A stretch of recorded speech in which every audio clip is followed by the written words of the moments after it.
Mark Anthony Samson, 23 vjeçari që rrëfeu vrasjen e ish të dashurës së tij Ilaria Sula, studentes me origjinë umbriane e vrarë në Rom, deklaroi se nuk e kishte planifikuar krimin. Dëshmia e tij u dha gjatë marrjes në pyetje për të vërtetuar arrestimin, i cili zgjati mbi 5 orë përpara gjykatësit hetues. Prokurorët e akuzojnë të riun për vrasje të rëndë me dashje dhe fshehje të kufomës, se ka tentuar të heqë qafe trupin duke e hedhur pasi e kishte mbyllur në një valixhe në një lugin.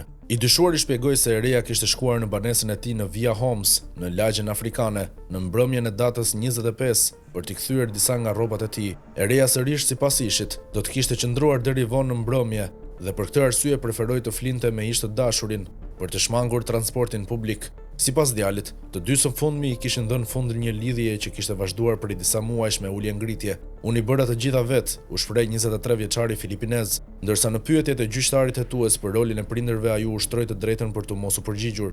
Djali tha se e ngarkoi trupin në makinë, pasi e mbylli në një valixhe, duke e braktisur në një lugin. 23 vjeçari pohoi gjithashtu se kishte pastruar vendin e sulmit.